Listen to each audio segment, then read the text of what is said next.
Nous nous retrouvons de nouveau dans le cadre de l'été de la mutualisation, un événement LPSB Conseil. Aujourd'hui, je vous présente la proposition numéro 8, qui est une réglementation des transferts de provisions et réserves entre assureurs. Lors du passage à l'issue de son réexamen quinquennal d'une désignation existante à une recommandation, le sort des provisions et réserves constituées jusqu'alors se pose. De même, en cas de passage d'une recommandation demain d'un organisme assureur à un autre, la constitution de comptes avec participation aux bénéfices au profit des salariés et entreprises est l'un des atouts phares d'un régime de branche, et pourtant, le législateur est resté silencieux jusqu'alors sur le sujet. D'où les difficultés actuelles que je vais vous présenter. Quelles sont les difficultés actuelles? Il est acquis que les provisions mathématiques suivent le transfert des engagements de l'organisme assureur à un autre dans la limite de ces mêmes transferts. Le Code général des impôts évoque la provision pour égalisation, destinée à faire face aux fluctuations de sinistralité, mais aucune disposition légale ne permet de déterminer clairement à qui elle appartient entre l'organisme assureur et la branche cliente.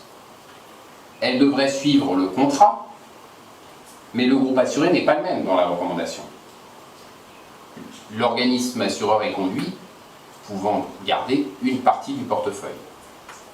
Pour la participation aux bénéfices, les dispositions légales et réglementaires sont encore plus succinctes. La pratique a permis aux partenaires sociaux de négocier depuis plusieurs années des clauses de participation aux bénéfices très avantageuses. 90% des soldes créditeurs peuvent être affectés au profit de la branche, des entreprises dans la mutualisation, entreprises et salariés dans la mutualisation. Le fait qu'existe un compte de résultat, le mentionnant, n'oblige pas l'organisme assureur à transférer les sommes affectées aux réserves si le contrat ne le prévoit pas.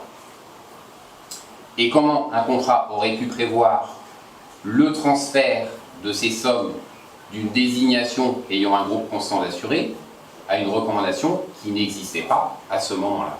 L'organisme assureur sortant garde une faculté de s'opposer à tout transfert, puisque chaque entreprise peut désormais choisir son organisme assureur avec un éclatement des provisions constituées.